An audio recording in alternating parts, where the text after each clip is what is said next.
Hey, Brian. Just on the last play of the game, what did you see? And obviously, you guys were super excited. How big of a play was that in the game? It was a big, huge stop. They had trips. Three was on the ball. We was playing cut. We had two high safeties. I was able. It was only he. It was. I was only. He was only run two routes in my head. It was either a corner or a middle read. And if he would have run a corner, then I would have gave it to my safety. But he ran a middle read, and I was able to play underneath. Front row, middle, Nick.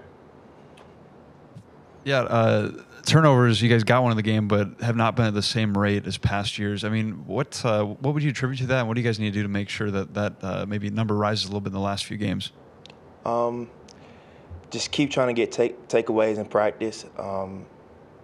Keep on taking shots at the ball the best we can, and hopefully it's gonna come in these last few games. I think it will, but as one comes, a lot is gonna come after that. So just keep on working on it. I'll follow from Charlie. Just in practice, when you go against a guy like Tyler Harrell, Coach Saban talked about his speed a lot. How difficult is that to defend? And when he's on the field, how difficult can that be for an opposing defense? Tyler is very fast. Probably one of the fastest receivers that we have here. It's very hard to defend. Being able to go against him in practice makes us better, and just watching him really run like that is very scary for opposing defenders to guard. So. Go left side, Michael. You saw the video of Emil taking the wipeout block. I think it was a defensive back. Does that ever happen to you? What's that moment like when you see a pulling guard like that coming right at you? Emil has tried to do that to me in practice, but it doesn't go like that. But seeing that, I've seen it happen before, and Emil's a strong offensive lineman, and that would be scary for any defensive player to see an offensive lineman pull, especially a DB. So. How do you avoid that if you have to get that right? You can't avoid it. You got to go meet him.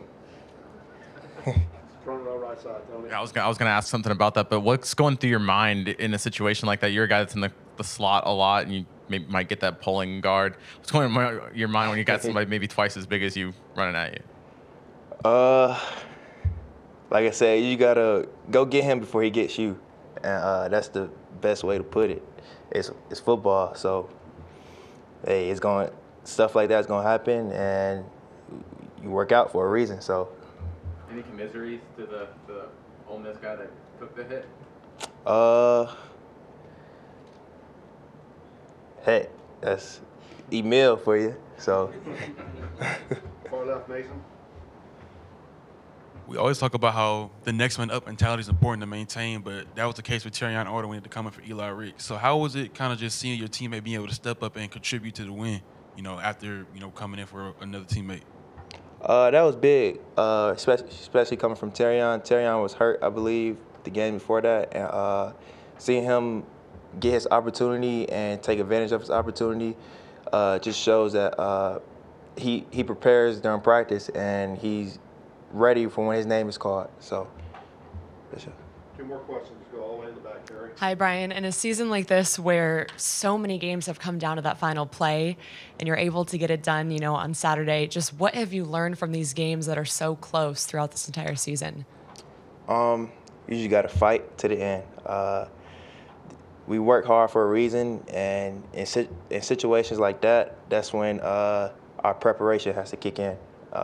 So you just have to keep preparing and taking practice more seriously, so when that situation like those happen, you'll be ready for it.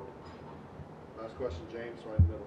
Just got two quick ones. On that last play, did you wind up getting like a finger? I mean, it looks like you got a little bit of the ball. Did you actually get there? Yeah, I got a little finger on it. Hopefully it would have been a better thrown ball.